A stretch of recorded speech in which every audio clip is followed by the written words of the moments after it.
to Mosports. Now, you're tuning into Super TV, powered by Super Bets, and this is Mosports. I'm Mo, and this is Mr. Obi Knows, our in-house sports analyst. And today we're having a lot of fun because a lot to cover and so little time. So let's start off with the Mo drama, as I like to call it. Mo drama, Mo problems out here in world football. So the Mo drama today, Obi Knows, we can't say it reads as follows, but it reads as follows. It says, do you think that Paul Pogba should leave Manchester United for greener pastures? Now, the number is 071-621-4746. Let us know, do you think Paul Pogba should leave Manchester United for greener pastures? Now, a lot of people have been having this debate.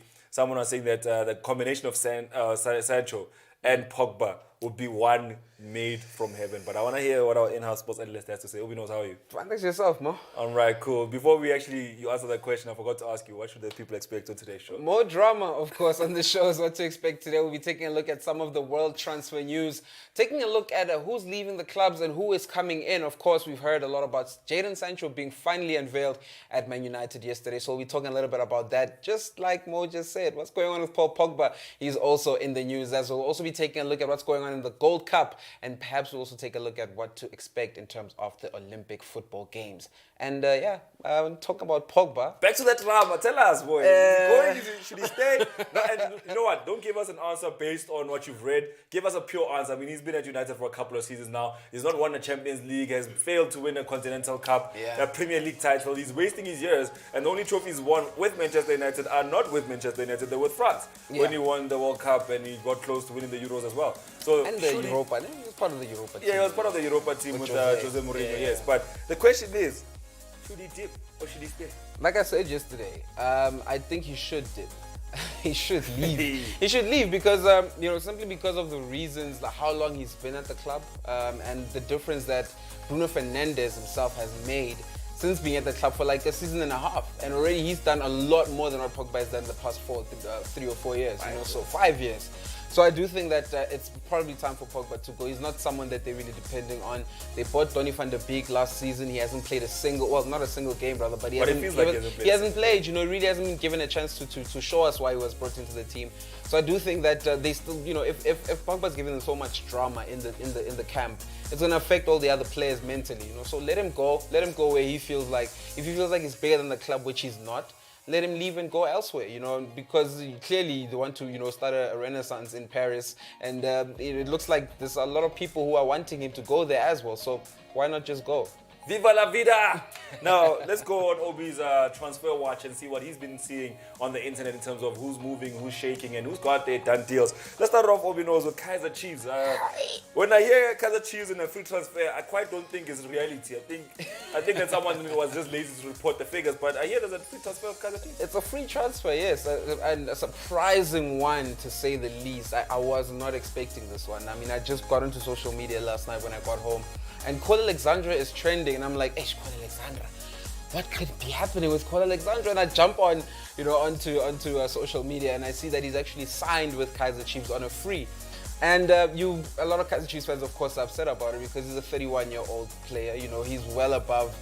He's about 32, in fact. He's well above the ages. So he's not a player which Kaiser Chiefs really do need in that midfield. Although he can give you a bit of energy, but he left South African football after leaving Bidvest and went to India, where he was coached by Stuart Baxter himself at Odisha.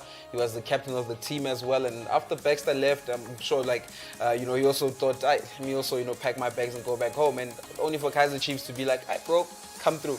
And it's a free transfer. That's how he ends up at Kaiser Chiefs. I think Kaiser Chiefs must change that saying, the blacker the berry, the sweeter the juice. Kaiser Chiefs must start saying the older the berry, the more mature the juice. Because at this point, it looks like they're always just looking for an old head to add into that lineup. Yeah. Are we not complaining about all the old citizens there at Chiefs? We are complaining about quite a lot of old Kaiser Chiefs, I mean, Peter Parker was there 2010. That's like, when people diss Peter Parker, they're like he was playing football with Jesus. You know what I'm saying? That's how long he's been in the game. That's like, it feels like he's been there for a lifetime. But yeah, no, Kaiser Chiefs likes the old players. Let's move on.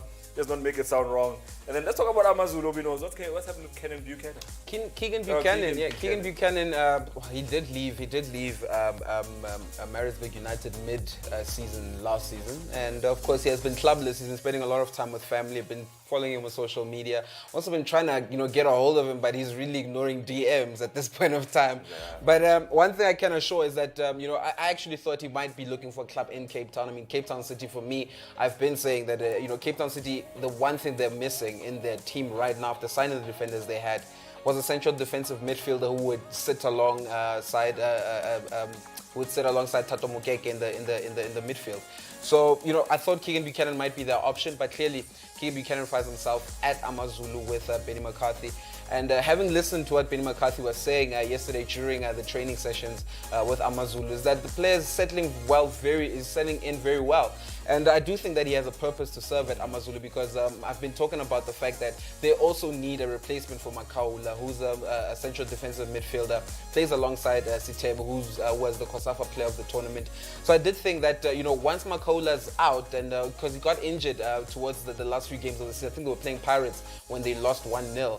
And we could see the difference between having Makaula on the field and him being off. So I thought that they needed to reinforce in that position. I do think that Keegan Buchanan is a perfect signing to come into that.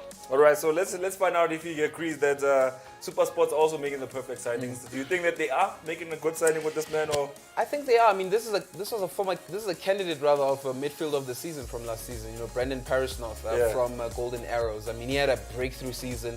Not a lot of people were watching him because, of course, we're all paying focus on what's going on at Mamelodi Sundowns. They were having a blistering start to the season. They had about 23-game run unbeaten, so all the eyes were on Mamelodi Sundowns, and Kaizer Chiefs here and there where they were playing CAF football. We weren't paying attention to what was going on at Arrows, because we did see Arrows was performing very well, but we weren't picking out the right players at Arrows. And Brandon Parisnorth is one of the players who did show up for Golden Arrows, and he was almost awarded with Midfielder of the Season. It was unfortunate that he didn't get it, but I do think that for the signing that they are making, SuperSport United do need to reinforce, because they have a bunch of youngsters. And the one thing the coach Gaetano Tembo was crying about last season was the fact that these youngsters are playing too many games. So I do think that if you add a bit more quality, PSL experience as well, we already know what he can give you in a team. So I pretty think that this is a very good signing from SuperSport United. So are you impressed with what the PSL has been able to put together in terms of the transfer window so far? Is there any notable signings where you're just like, I see there, good business, good business? I would say Kaizer Chiefs. But one thing that the fans are complaining about at Kaizer Chiefs is the age of the players that are coming in, right? There's 21-year-olds, 24-year-olds, 26, 7, 8, 31, 32, so the age does go up with the signings that they've brought in, right? But another team that has impressed me with the transfer activities has to be Cape Town City. I've been saying that since Eric Tinkler took over. I mean, they played, I think, 2 games towards the end of last season, and they won one of those games convincingly as well. So I do think that the rebuild started towards the end of last season, and for him to bring in the players that he's brought in this time around, I think he's very serious about competing for that top 4. Maybe even CAF Champions League might be on his mind. So I'm impressed with the signings they've made. I think Kanye Sama is an impressive signing, looking at the fact that they already scored about 40 goals last season, which is 2 goals less than what Mamelodi Sundowns were able to score throughout the entire season. So I do think that in terms of attack, they've bolstered and they're looking very good. But one thing I have been having a problem with, like I did say, that midfield, they still need to add someone in, but they've added someone at the back. They've added goalkeepers at the back as well. So I'm very impressed with what they've done in the transfer market. All right, so let's move on abroad and go talk about what's happening in the land of talking about England, talking about the British and Irish Lions. Someone was saying, imagine if England football had a British and Irish Lions team. It would be a very iconic team. I think about Robertson in that side. You think about Bale and Ramsey in that Great side. Britain, like in the Olympics. In the Olympics, but it's not full on that squad. But let's move on. Let's talk about Jadon Sancho finally being unveiled at Manchester United now. Are we excited for this signing? Because I did just mention that people were saying that Pogba and Sancho together in one team would be a star turn, but do we feel the same way those people feel? Look, I really do think that if Pogba wanted to stay, if he did want to stay at this club, if he did, give his all week in and week out for this team, I do think that, it would be a good combination because, of course you want Jadon Sancho to be running, behind your opponent's defense, and you want a deep pass coming out of midfield, and who better to give those passes than Paul Pogba? So I do think that it could be a very brilliant combination. But with looking at what's going on right now, we can't ignore the fact that, Paul Pogba doesn't seem very happy at the club. He doesn't seem very settled. So I do think they should let him go. But coming back to Jadon Sancho, I think it's a brilliant signing. I've been wanting to see it happen, but the question would obviously be, will he perform? Will he show that he's worth 73 million like they've brought him in for? That's my big question. So you said 73, I heard 7. The question is, what is his jersey number going to be? His jersey number is number 25. It's fine. Because I was thinking, will they give him number 10 for Rooney, 7 for Ronaldo, 9 for Berbatov, or will they give him the Park Ji-sung jersey? It was questions because there was an article where I read that Cavani would be giving away the number 7 to Jadon Sancho if he comes in, and I thought to myself, yeah, I'm thinking like if they are saying that this jersey number 7 is so cursed, then why would you want to give your cursed jersey to this guy who has to come in and prove himself? So I think jersey number 25. This is my logic. Jersey number 25, 5 plus 2 is 7. So nonetheless, he's got his number 7 jersey on. Yeah, you're thinking like a footballer there. Yeah, no, like a footballer. That's how I think about jersey. I took it X. Yeah, no. But let's carry on. Let's talk about what's happening across England, not in the northwest, which is Liverpool, Manchester United. We're talking about in the south. We're talking about what's happening in London with Tottenham Hotspurs. Now they have now extended a deal with Son. Yeah, at this point. Yeah. So are we happy? Do you think that he will call Harry Kane and be like, "Yo, Harry"? Because I read an article where apparently Ronaldo called Ivan Rakitic when Rakitic was leaving Sevilla to go to Barcelona, and he was like, "Yo, dude, I would really love to work with you at Juventus." And then Rakitic went for Seville instead of going to Juventus. Now the question now remains: do you think Son has enough power, enough friendship to call Kane up between their language barrier, just be like, "Yo, okay, I need you to stay," and Kane will be like, and then on the phone call, subtitles will pop up right there. Do you think it's a thing that happens? Like, do you think that you can pull it off? Look, I think Harry Kane he's tired. He's really tired of holding, carrying rather Spurs on his back. I mean, he's been doing it. He's been doing it for so long, Stay, no And it's not like they have not given him players to play along with. I mean, he's had Christian Eriksen in that team before Son came. Even when Son came, there was a bit of a time where they had Christian Eriksen in there as well. I think the qualities, there's been a lot of qualities at Tottenham Hotspur to play around, Harry Kane, but, just not enough. So I think Son Heung-min is now going to take the baton from Harry Kane. I think if Harry Kane is going to leave, which I don't think is going to happen, I think 160 million is a lot of money to be, trying to pay.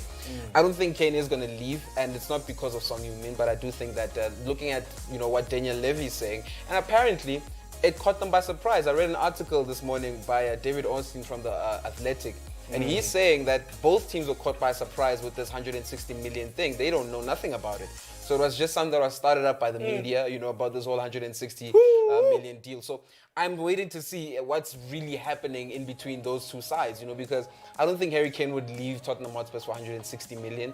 I think it would be a very good amount of money for them to let him go with, but I don't see Manchester City taking out 160 million to release Harry Kane. Imagine you're there, you're working in the transfer offices of Manchester City. You're hearing this news, you're also shocked. Yeah. But you might just lose your job. You might just. Who did this? Who did this? 160 million from who? Imagine now, you explain, I don't know, you know what I mean? Now they want to see your emails. Imagine you could lose your job for these kind of things. But let's talk about the last thing before we move on, because as you know, Crystal Palace have a new manager. His name is Patrick Vieira, a legend at Arsenal, but he chose a different London club by going with Crystal Palace. Now, there's a whole host of players that have now been released. Go, just go for free to whatever you want. And one of these players is Patrick Van Aanholt. So as you know, he is a free agent, but he's possibly signing with Galatasaray. He has a medical next week, and it's a 3-year deal. So, diamond in the rough for Galatasaray? Definitely. I don't think it's a diamond in the rough as well. I would have expected a Premier League team to pick him up, mainly Arsenal. I think Arsenal needed someone who would come in there, into the left-back position, but they opted to go with Nuno Tavares from Benfica, which is not a bad signing as well. I just think he's young, and you already have a youngster in there with Kieran Tierney, so I do think that if either of them don't get, enough game time, then you are you're slowing down their progress in terms of growth, and potential growth. And I do think that a player like Patrick Van Aanholt he's about 30, 31 years old. You know, I think he's had, you know, the best times at Crystal Palace. You know, and I thought a move to Arsenal, you know, being a second choice left back to Kieran Tierney might not be a bad idea, but nonetheless, they opted to go with Nuno Tavares, and he's opting to go to Galatasaray. Also, I thought Crystal Palace would also keep him because he's one of their, you know, integral players, very important player for that team. But they decided not to. So it's something that really boggles my mind. I'm still waiting to see who, you know, Crystal Palace are going to bring in, because they're letting go of a lot of, not only are they letting go of a lot of players, they're letting go of a lot of senior players as well, you know. So I think that is also another big problem for Patrick Vieira coming into next season. At this point, I'm starting to think that Obi knows is the undercover sports director at Arsenal. Sorry, not Crystal Palace. Undercover sports director at Arsenal. Because first it was Madison, now it's Patrick Van Aanholt. This man literally might have the blueprint to saving Arsenal. And as you know, Arsenal are not having great times. I mean, they should be very wary, because Schalke knocked out of the Bundesliga. Sao Paulo is sitting there in the bottom tiers of just hovering above relegation in the Serie A in Brazil. So if you're a big club and you are fumbling, you might find yourself fighting relegation like Newcastle has been doing for the past 2 decades. Let's take a break. When we come back, we continue the conversation.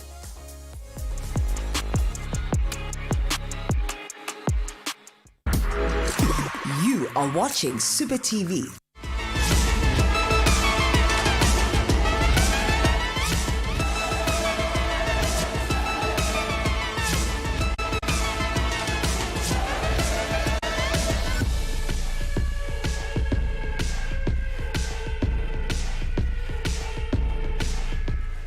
Five Lucky Clover, Aces and Faces, 400 Blue Star, 100 Lucky Clover, Bitcoin, 40 Super Hot, 100 Hot Pepper, 100 Mega Hot, Jacks or Better, Kino Fast, Pharaoh, Pirate Gold, 20 Lucky Clover, Blue Star, Cherry Hot, Mega Hot, Lucky Hot, 100 Blue Star, Super Hot, Time Machine, Ice Queen, 7 Hot, Shining Star, 10s or Better, Tesla, Firefighter, Joker, Stalker. So many instant games to choose from. It'll take your breath away. Choose your instant game on superbets.co.za. Superbets. Bet with the biggest. Ever missed out on a massive payday because of a single leg of your multiple bet? Well, with our latest losing leg refund promotion, we will return a percentage of your stake to you in bonus funds if you miss out because of a single result on your multiple bet. To play, SMS Super TV to 30978.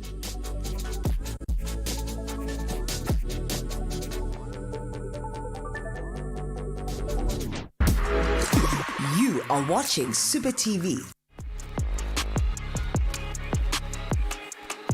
Welcome back to Mosports. Now, it's very testing times for us here in studio, because we're talking about some really sensitive issues when it comes to football. Before the break, Obi knows was basically the undercover boss there at Arsenal. He was solving their problems. I feel like Arsenal TV should stop watching Arsenal TV and start watching Mosports. But they must watch us, boy. Just to watch OB give them the solutions they need. Imagine if they got Madison Plus went out, they were solved. They were fine. You know what I mean? One thing about Arsenal, they need a new sporting director, man. I mean, Andrew's not doing the things that I can assure you. That is my biggest quarrel with Arsenal, is that they don't have someone who's making the right transfers.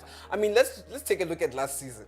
let's take a look at last season. Oh, wait, hold on. This guy. No, we're not here to talk about No, that. wait, listen to me. Listen, just listen. Tell me if this makes sense. You let go of Emiliano Martinez, who just won Argentina the Copa America, by the way, right? Laturo Martinez. No, not Laturo. Which one? Emiliano, the goalkeeper. No, the goalkeeper. Yes, you let him go for 20 million. He goes to Aston Villa. He beats Liverpool 7 Wait, something. no, that's not about us.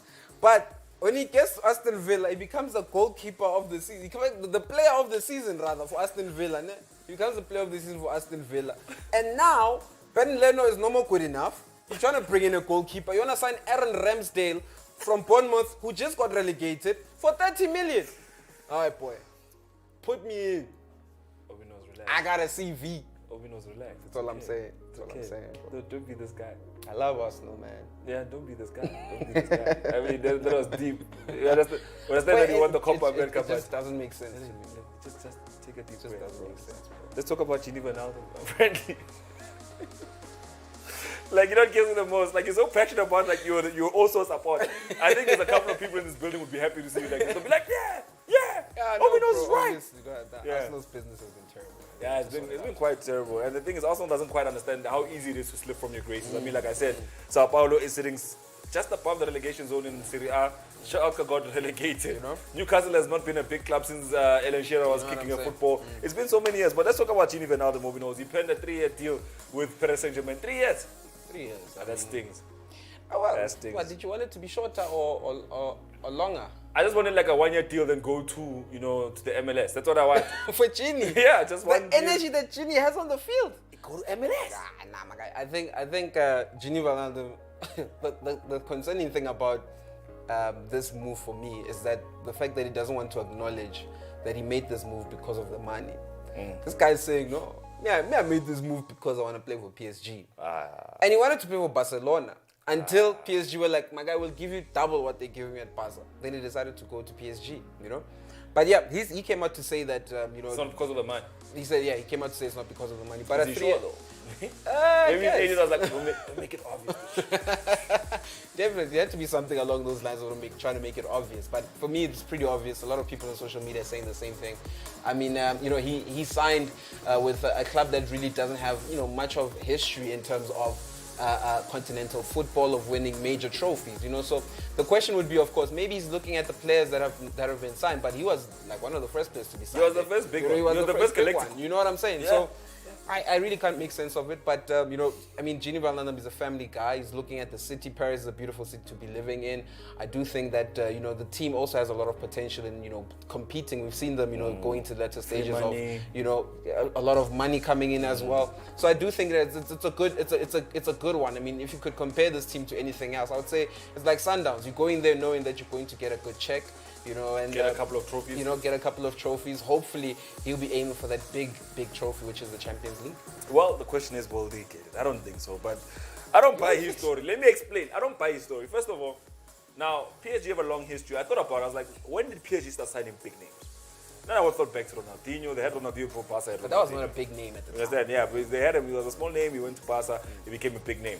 The biggest names they got was then Beckham, who went there just... In fact, Beckham went there and he said, I'm not going to get the money from PSG. I'm going to donate it to charity. That's how... That was Beckham at his best level. Like, imagine you get a job and you say, yeah, ShopRite, I'm going to give away my mkholo.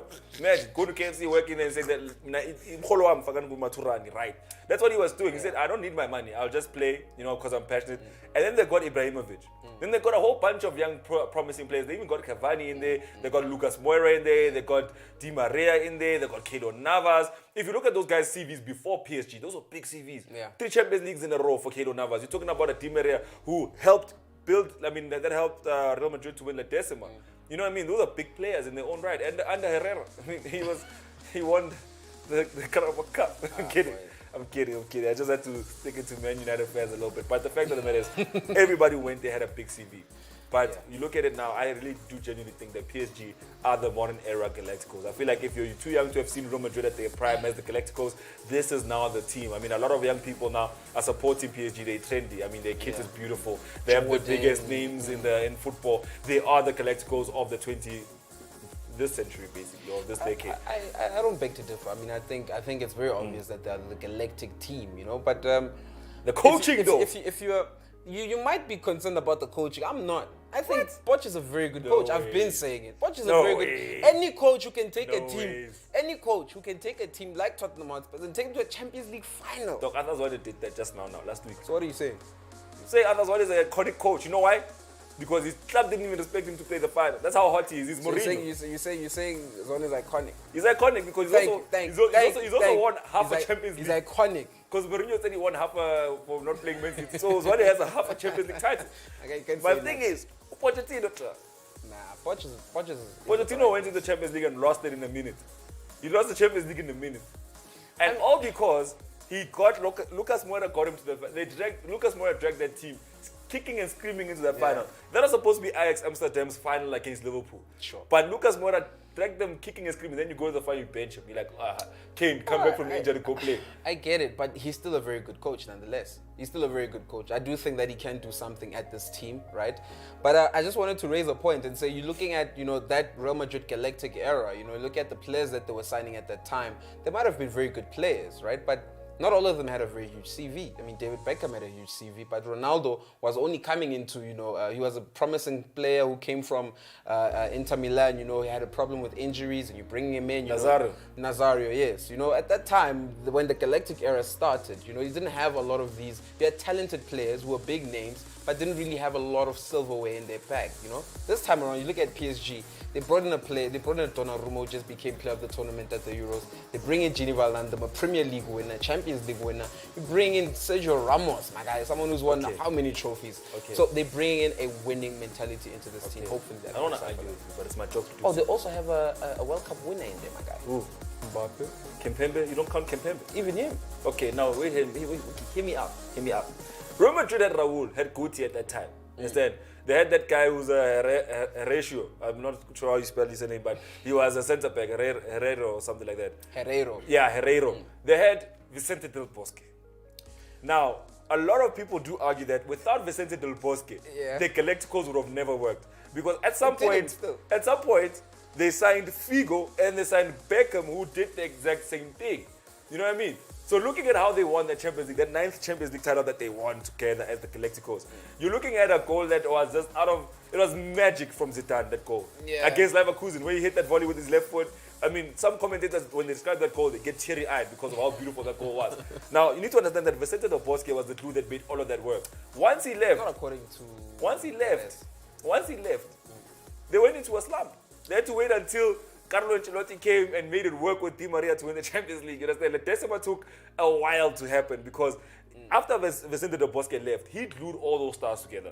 The problem with buying big name stars is not the fact that you don't get the talent. It's the egos, chief. How are you going to tell someone who beat you in the Champions League final, beat you in a minute, that he must go play from the left-hand side? Look, you're playing for PSG at this time. You're playing for PSG. I think he has the respect of the players. That's one thing I can say. I think he has the respect of the players. Okay. I mean, who else would you bring into this team? No, you might say, you would have brought in Allegri. Okay. I will always say that if PSG got Jose, for me, that was the best piece of business they could have ever done. The fact that they kept Poch, the fact that their coach from last season went on to win the Champions League after they sacked him, it says a lot for me. They didn't even win the league for the first time in 6 years. Let's wait for Poch and see what Poch does. For the first time in 6 years. Let's wait for Poch and see what Poch does. Let's talk about Lionel Messi. Why are we talking about Messi? Messi apparently won't be able to play for Barcelona until January. This is, of course, he just signed a new contract with Barcelona. Of course, now he's a new player. He was a free agent for about a month. And now he's signed with Barcelona again. So now that kind of does go against the financial fair play, because Barcelona already are in slumps. I mean, if you're talking about how much Barcelona are in debt, we're talking about over 3 billion euros in debt. So this team is a team that is in dire trouble when it comes to finances. They've brought in Memphis Depay. They've brought in these free players that they can get. But one thing that they still need to handle is their financials. And until their financials are up to book and looking good, at least January is when you can expect Lionel Messi to show up for Barcelona. And it's happened before. Pedro Leon, I can't remember which team he was playing for, but Pedro Leon had the same incident in 2014. When he was with Real Madrid after he left? No, this is not the Pedro Leon who played for Real Madrid. Oh, okay. This is a completely different Pedro Leon. So this is a player who, in 2014, he was also stuck in the same predicament where his team just signed him, but they didn't have the correct, the papers, the monies weren't looking all good for the club. The financials weren't looking all good. So you can't use him? You can't use them until you sort out your finances. So that's the same thing that just might happen to Lionel Messi. Barca should just let Messi go, Buffett. Sometimes you need to look at your exes and say, I don't need that in my life. Just let go of Messi. Just let go of him. Let him go to Inter Miami. We'll talk about that later. Let's talk about Memphis Depay, and then we have to talk about James. Or is it James? Yeah, it's James. Yeah, it's James. So let's start with Memphis Depay. We'll get to James. Memphis Depay, of course, he was unveiled at Barcelona yesterday. He was the day before yesterday, rather. He came through. When you complained about his suit. Yeah, that was an ugly suit. I mean, he should have added something. No fashion sense whatsoever. Nah, well, Memphis for me, he's one of the fashionable footballers I've seen. He's a rapper. He's a rapper, yeah, you know what I'm saying? So I like his fashion, but just that day I was just not up with that fashion. But I can say that, he has signed with the club. And my biggest question would obviously be, with all the players that they have right now, the Dembele's in there, they've got the Coutinho's, they've got so much. You can even say it's dead weight, you know what I'm saying? Who are they going to let go? Braithwaite is not trying to leave. Braithwaite is even saying no, I'm chilling. I'm not yet deciding to sign an extension, but I'm chilling. So Braithwaite Yeah. is not looking to go out. But the question will obviously be with the wingers, because I do think that the Memphis Depay will be a lot more dominant on the wing play. You know, I don't think they'll be trying to use him in a central position. I think Sergio Aguero already being in there is going to be, you know, obviously their main man up front. So the question will obviously be, are they going to let go of some of these players? How are they going to make sure that they make their books balanced? And that is the big question for me. All right, let's finish off with James Obinos. James, I believe. This is not women's James. football. This is not James. This is women's football. And we're talking about Lauren James. And Lauren James has just signed with Chelsea. And does she look familiar? Does she look... Is she not an England international? She is an English international. Yeah, I think she looks familiar. But look at her properly. Who does she look like? Wait, who does she look like, Obinos? You don't We think... have to take a break. We only have like 10 seconds for you to explain yourself. So, Lauren James is actually Reece James' younger sister. Oh, really? Yes, this is Reece James' younger sister. She was playing for Manchester United Women, and she just made a transfer to Chelsea. And yeah, she's one of the English, I don't know if they also call them the Three Lions or the Three Lionesses, but yes, she's also an English international player at this point of time. And her joining Chelsea, she's a much more attacking player. She's a midfielder, very creative on the ball. We see some of the videos on Instagram that she posts that she's got a very mean right foot as well. So yeah, she joins at Chelsea, and I thought, what a wonderful, you know, time to be alive, where you can actually see two siblings of different gender playing for the same team. You know? Sad part is that they will never share a pitch. They would be doing so nice if they could share a pitch, but They shared a picture of the Champions League trophy. a picture, not a pitch. We're on the pitch though. All right. So let's take a break. When we come back, the conversation will definitely continue. Look at the Pirates Awards, and then we'll move on and talk about Inter Miami. You don't want to miss that last one. Don't.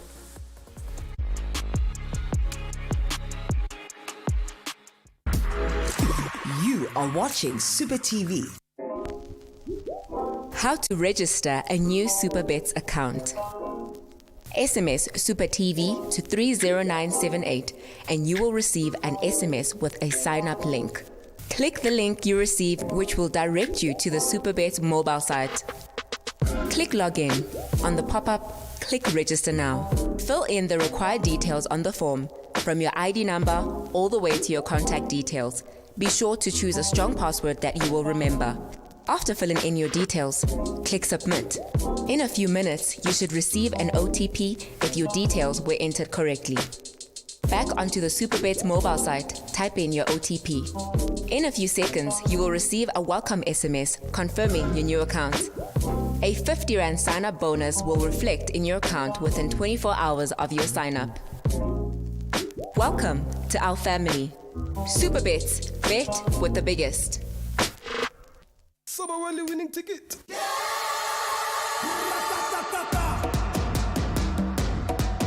Now ungapopa with SuperBets. Simply SMS Super TV to 30978 and start playing.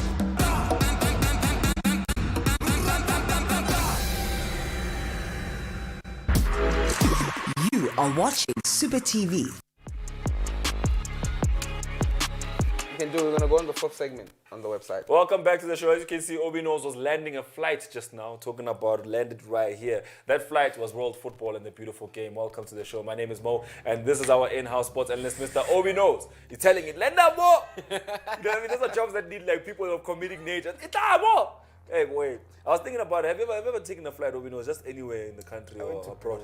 Went to Bloem. You flew to Bloem? Yeah, it was just. How quick is that flight? 10 minutes? 45. That was a flight to It's Bloem is not a 45 flight. minutes. Yeah, like you just literally chill. Then next thing you home. No, I don't like flying. I think the more time you spend between flights is the more nauseous you get every time you fly. Because every time, look, dude, when I was a kid, I didn't mind flying. When I was a kid, when I was in my teens, flying was the thing. Like, I'm going to Cape Town for the holiday. See you suckers, you know what I mean? Then I got older one time. They're like, let's go to Cape Town. I was like, yes, I'll go to Cape Town. Then I booked the wrong flight. Then I went on there one man. The flight was empty, boy. When they hit that, not empty, it was me and a few people. That's what I mean by empty. Like I was sitting alone in my row. You know what I mean? And other people on that side. This thing has to have turbulence, my bro. At that point, I repented for all my sins. It's like, I'm done. I'll never ever do this and that and this and that. And the captain even played with us. He was like, okay, guys, there's a turbulence coming up, seatbelt. We put our seatbelts on. We're thinking that now it's going to get bad. Then nothing happens. Then like, seatbelt off. I'm like, okay. Then the turbulence starts. And that day I thought we were going to crash. I looked at my house. I was like, I'm going to land on top of my house. Yeah. I don't like flying. And every time, the one mistake I make, every time we leave Oartam because my house is close to there, I always look out the window to see my house. I want to see how my pool looks from the sky. I'm like, look at this. And the G-force gets me and I'm there like this. Flying, not a good idea. Let's carry on with the show. Let's talk about Orlando Pirates. Obi knows. Yeah. Now, Orlando Pirates had some awards. Yeah. Orlando Pirates is busy, my friends. Are you sure there's a football club? What do you mean? Nah, they're releasing 10-second season. They're busy, those people. Yeah, boy. it's not third season. It's second or third season. I'm glad with Pirates. I'm glad with Pirates. But figure out we are span. There's awards even. Yeah, though they had player awards 2 days ago at Orlando Pirates, and surprisingly, the rather 4 important awards: Player of the Season, Fans Player of the Season, both went to Dion Hotto and Vincent Pule. And then you've got the Goal of the Season, which Pule scored against Kaizer Chiefs in the first leg of the MTN 8. Then you've also got Pule with the top goal scorer award with only 9 goals. Now, For the season? Yes, for the season. He only scored 9 goals. The whole season. He's the top goal scorer? Top goal scorer at Pirates. Who's this? Vincent Pule? Vincent Pule. That's what I'm asking. You sure Pirates is a football club? I've been saying. That coach of God. I've been saying. My thing is, I've been saying that Pirates is trying to play with the false 9 up front, right? Without a striker, and they've got Mamos, you know. And Tsogo's been injured a couple of times throughout the season, you know. And you've got Lepasa as well, who was injured at a certain point of time as well throughout the season. So they really didn't have, you know, someone to play in there. But last season, they were very, very good when they had Kabatino Mango playing up front. So why wasn't he playing? You know, of course, they gave him a couple of chances. He missed some very good chances as well for Pirates. But I thought that was their best option in terms of, you know, having a striker on the field. But they decided to obviously go with that false 9, and hence now they've got 9 goals. I do think that at the back, they do have the second best defense in the league, conceding about 22 goals. But I do think that up front, they should do a lot better come next season if they're serious about competing for the title. Do you think they can outdo Sundowns? That's the big question here. I mean, they have a nice kit. They have a nice stadium. Yeah. They have a nice shop in the stadium. Yeah. You know, the question is, can they outperform Sundowns? I don't think they can. I think Sundowns are a team that is just on another stratosphere of football. Like I've been saying. Sundowns is a football club, of it. Sundowns is serious about what they're doing, my guy. I mean, I was shocked the other day, né? I don't want to say this was Pirates, né? But this was a player who played for Pirates at the time. There was a tweet from Rulane Mokoena, and he was showing the fields at Mamelodi Sundowns at Turkov. Yeah. And so you know we've been talking about how the field is segmented into quadrants, yes. You know, yes. So you've got your wing spaces, you've got your house space, and then you've got the central space. And he was showing an aerial view of that. And at Sundowns, you know, they've got the lines, like the fields are really, you know, there's no cones, it's lines, it's painted. You know, that's how the training sessions go. So obviously, you know, when you're looking at that, the first thing you're thinking is, okay, it's Sundowns there. You know, the fields, you know, when they're training or practicing, you know, everyone is on the same page when it comes to, you know, knowing what the half space is and how to play in a half space, you know. So that's part of their training sessions every day. And I saw a comment from Bernard Morrison, who currently plays for Simba SC, was a former Pirates player, and he responds to Rulane Mokwena's tweet, and he says that he didn't know a half space until he met Rulane. And I'm thinking to myself, what has been going on in, you know, what's going on in this football world? You know, how do players not know what a half space is at the age of 26, 27? You know, when I coached the under 9s, the first thing I did was I researched how coaching methods were done around the world. You can't coach players and want to just put cones down and make them pass and trap, pass and trap, pass and trap. You can work on a skill, but how do you get 11 minds to think like one? That's the secret to football. And what Sundowns as master in South African football is how to get 11 people to be on the same page. They do that so well. They do it so well that some games Pirates just goes to play for as a formality. They go there with their second team. It's still just a formality because they have that mindset that, you know what, it's all about how you train these guys. I know that Zbu once said that the reason why Pito is so successful is that Spitzo is a coach that focuses on small spaces. He's like Pep Guardiola. He's Rondo, small spaces. He's more about players that can play in small space, like players that are able to do something with nothing. That's what Pito likes. He likes it. If you're gonna play for Pito, you have to be able to think in a small space. Not I'm only comfortable when I'm alone and there's 3 meters around me. You know what I mean? And when we look at in the PSL, most of the players from other clubs, even at Kaizer Chiefs, as big as they are, there's players that are not comfortable in small spaces. That's why if you look at the final of the Champions League, every time the ball went to Parker, he turns around and he runs at someone, and he loses the ball. But every time, let's say, an Akhli player gets the ball, he's alone in space, he will be able to hold that ball up until players come and join him and support him, instead of players running away from him. You know what I mean? You look at these things and you think to yourself, that's why Sundowns is on a different planet. Because their football, their strategy is different.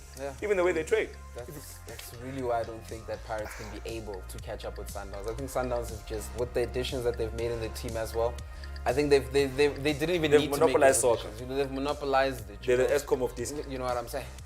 I didn't really think that they needed the signings that they've added, but for the fact that they've added that, there's a lot more quality in the team.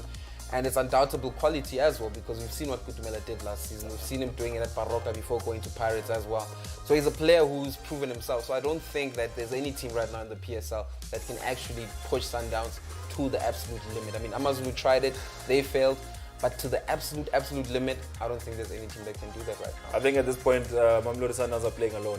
They're home alone in the PSL because no one else is trying to improve. That's what I'm asking. All these clubs have Kaizer Chiefs TV, Orlando Pirates TV.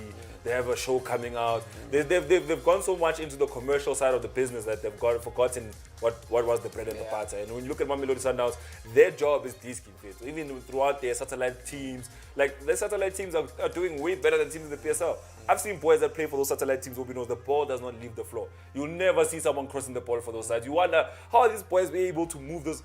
I once went there and these boys were playing a 4-2-2-2. I was so shocked. The first time I saw 4-2-2-2 was with the Sundowns satellite team. And I was like, what? When they lined up, because when I saw them creating the line, I'm like, no, these guys are making a mistake. What is the 4-2-2? Where are the wingers? Where's this? When these boys got on the pitch and they played, I remember I even sent you the videos, the highlight. Those boys dominated that other side with a 4-2-2-2. That's a satellite team in Tembisa. So you look at Sundowns, a whole different stratosphere. But Obi knows, can we please take a break? We need to talk about something dire when we come back. Sure, no problem. All right, let's take a break. When we come back, we're talking about Inter Miami.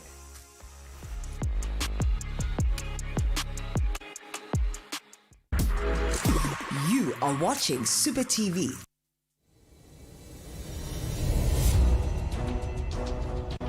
Winners know when to pull out. Just SMS Super TV to 30978 and practice your pull-out game. Big dog status, I'm a big dog vet. I pull up on the block in a big Corvette.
You are watching Super TV.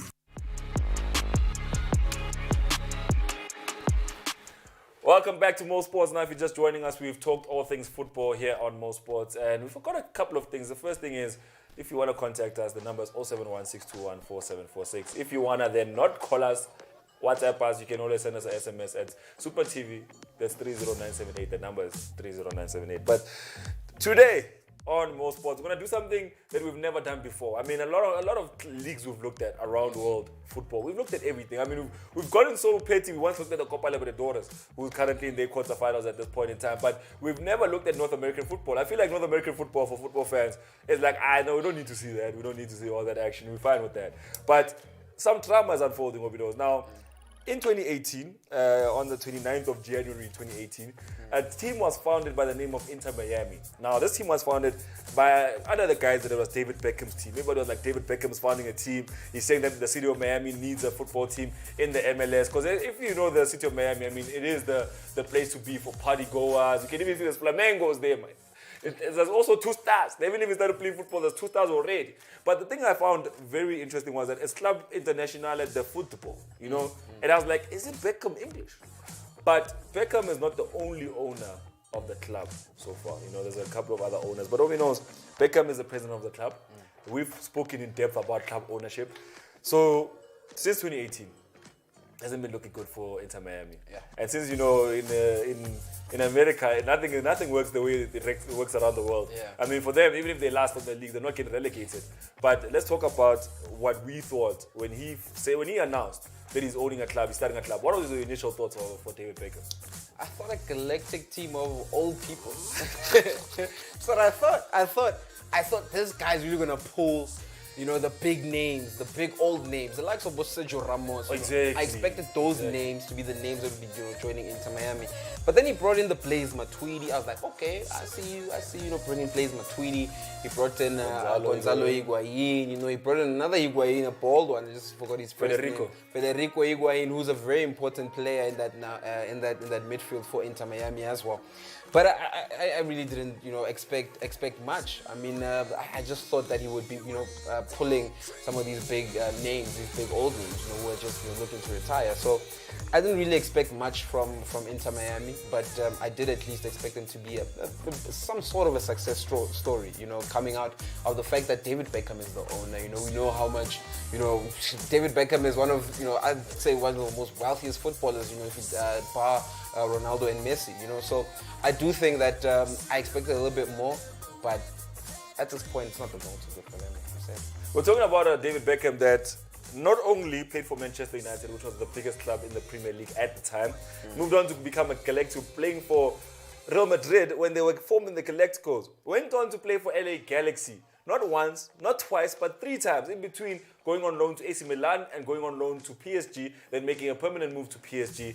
Now, he's been a player that has gone through world football. I mean, he's played in the MLS himself. He was actually the reason why a lot of European footballers followed that path to the MLS because of that move he took to LA Galaxy. So he's been quite an iconic footballer, not just in the space of English football, but also in the American game itself.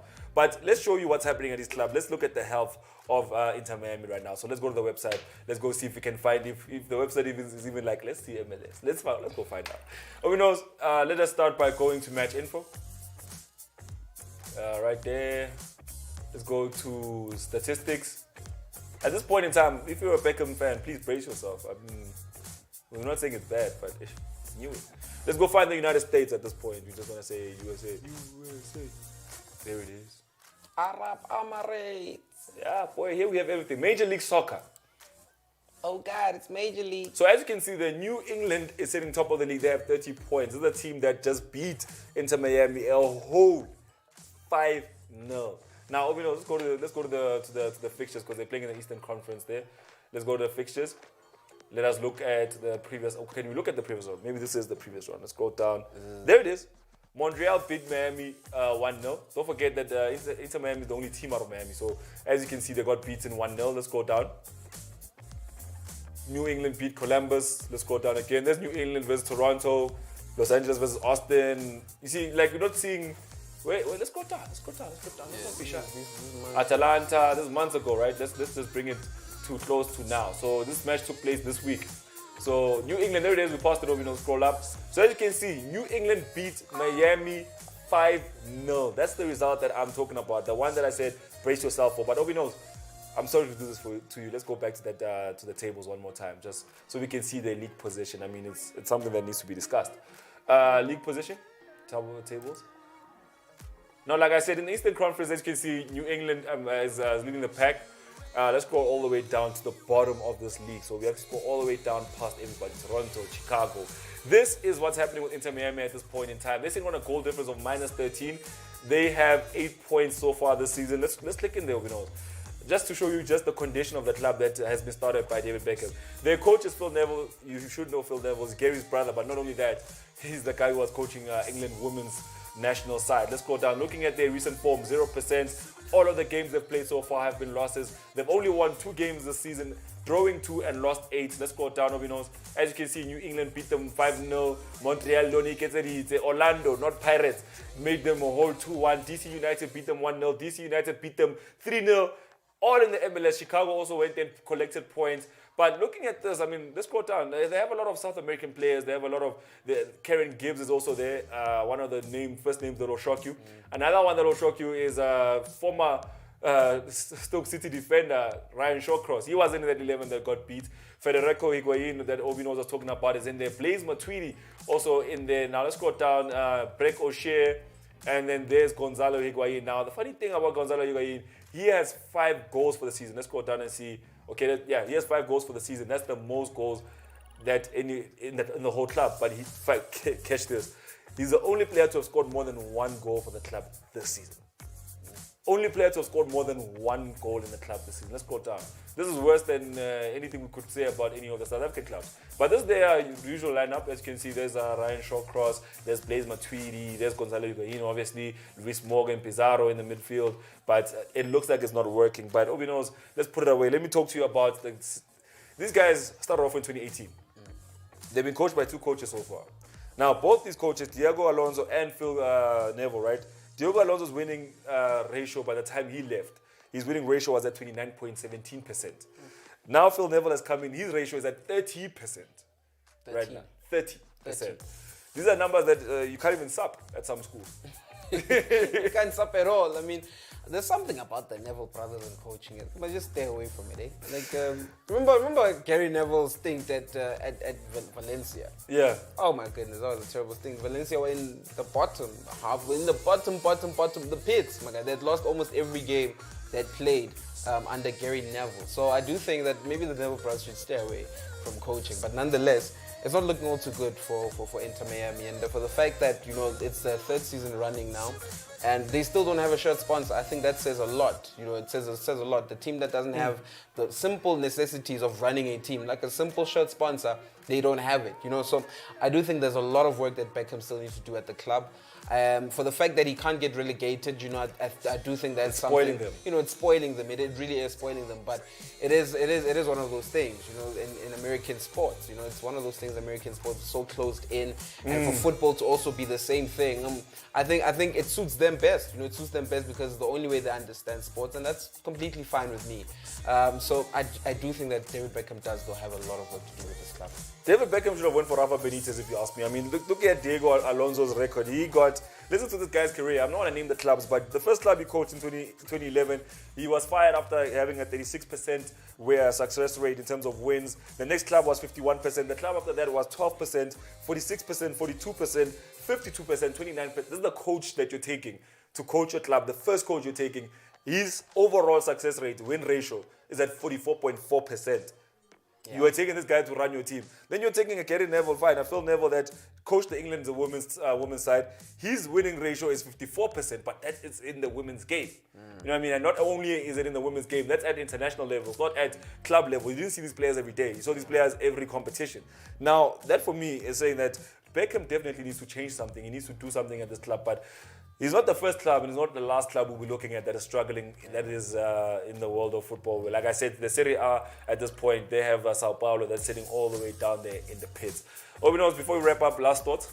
I just think this thing of also, you know, because I do think that they own a club together, Phil Neville and David Beckham. Yeah. They own a club together. I just forgot the name of the club in England. I think it's in the 3rd division now, with Nicky Butt and Gary Neville's also part of that. So basically, there was 5 players who were part of that 1999 Man United squad. They're the ones who went on to buy this club. I do think that he should rather stay away from, you know, trying to bring in regular faces that he knows. I mean, like he's bringing a coach Yeah, who doesn't have experience. Bring his friends in. You know, he's bringing his friends in. You know, so I do think let's look for someone who has a bit more experience, someone who has a lot more winning mentality you can bring into this team, because it's not looking very good at this point. Guys, call Rafa. Rafa will solve this problem. Rafa's at Everton. Yeah, no, Rafa, leave Everton, come here to America. I'll pay you nice. But thank you for joining us today on Mosports. We'll see you again tomorrow from 1 to 2 p.m. here on Super TV, powered by SuperBets.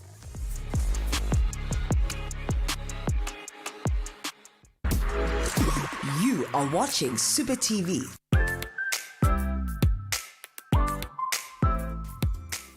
If you want the best show, better tune into Super TV. You know what I'm saying? SMS Super TV to 30978. Let's go. 30978. Let's go. SMS 30978. Let's go. Happy on it. Mwah. Keep on watching Super TV on OpenView HD on channel 150. Let's go. Mwah.